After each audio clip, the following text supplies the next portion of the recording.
आइए सुनते हैं सोमवती अमावस्या की कथा। कथा के अनुसार एक साहूकार के 7 बेटे, 7 बहू और एक बेटी थी। साहूकार के घर रोज एक जोगी आता था, जिसे साहूकार की बहू भिक्षा देती थी। उस जोगी को जब साहूकार की बेटी भिक्षा देने के लिए आती, वह उससे भिक्षा नहीं लेता था और कहता था, तेरे भाग्य में सुहाग के जगह दुहाग लिखा है।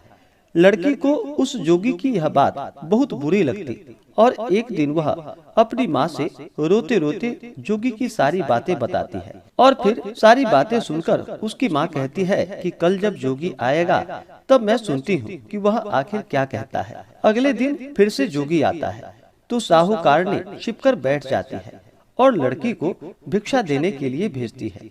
जोगी उससे भिक्षा नहीं लेता और फिर से वही बात दोहराता कि तेरे भाग्य में सुहाग के बजाय दुहाग लिखा है। लड़की की माँ बाहर निकलकर आती है और जोगी को कहती है कि एक तो हम तुम्हें भिक्षा देते हैं और तुम हमें इतनी बातें कहते हो, ऐसी बात क्यों कहते हो? जोगी कहता है, इसके भाग्य में जो लिखा है मैं वही सच आपको बता रहा हूँ। सारी बातें सुनने पर लड़की की माँ कहती है कि जब तुम्हें सारी बातें पता है तो इसके बचने का कोई उपाय भी अवश्य ही पता होगा। जोगी कहता है कि 7 समंदर पार एक धोबन रहती है जिसका नाम सोना है। वह सोमवती अमावस्या का व्रत करती है। अगर वह आकर इसे फल दे दे तो ही इसका दुहाग टल सकता है, अन्यथा विवाह के समय सर्प काटने से इसके पति की मृत्यु हो जाएगी। सारी बातें सुनकर माँ रोने लगी और सोना धोबिन की तलाश में निकल गई। चलते चलते रास्ते में तेज धूप पड़ रही थी, जिससे बचने के लिए वह एक पीपल के वृक्ष के नीचे बैठ गए।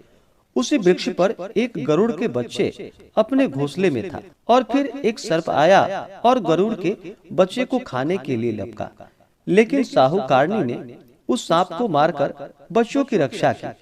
कुछ देर बाद गरुड़नी आई और सब जगह खून देखकर साहूकारनी को चोंच मारने लगी। साहूकारनी बोली कि एक तो मैंने तेरे बच्चे को सर्प से बचाया और तुम मुझे ही मार रही है।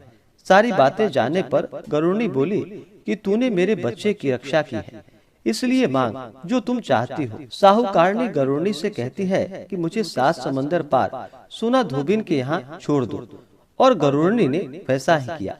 साहूकारनी वहाँ पहुँच तो गई, लेकिन सोचने लगी इसे मैं कैसे मनाऊं। सोना धोबिन की 7 बहुएं थी, लेकिन घर के काम को करने के लिए सदा ही आपस में लड़ती झगड़ती रहती थी। रात को जब वह सो जाते तो साहूकारनी आती और चुपके से सारा काम उजाला होने से पहले ही कर चली जाती थी। सारी बहुएं भी आपस में यह सोचती कि कौन सी बहू है जो सारा काम कर लेती है, लेकिन एक दूसरे से पूछने की हिम्मत किसी की भी नहीं होती। काम करने पर सोना धोबिन ने देखा कि आजकल मेरी बहुएं लड़ती नहीं है और काम भी सारा हो जाता है। सोना धोबिन ने सारी बहुओं को बुलाया और पूछा कि आजकल तुम लड़ती क्यों नहीं हो और घर का सारा काम कौन कर लेता है? बहुएं सास से झूठ कहती हैं कि लड़ाई करने से क्या फायदा, इसलिए हम मिलकर काम कर लेती हैं। सोना धोबिन को अपनी बहुओं की बात पर विश्वास नहीं होता और वह रात में जागकर स्वयं यह सच देखना चाहती है कि कौन काम करता है।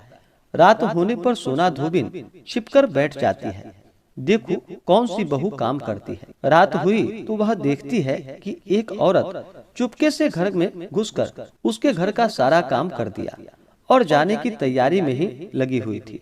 जैसे ही साहूकारनी जाने लगी तो सोना धोबिन उसे रोकती है और पूछती है कि तुम कौन हो और क्या चाहती हो। साहूकारनी कहती है कि पहले तुम वचन दो तब बतलाऊंगी।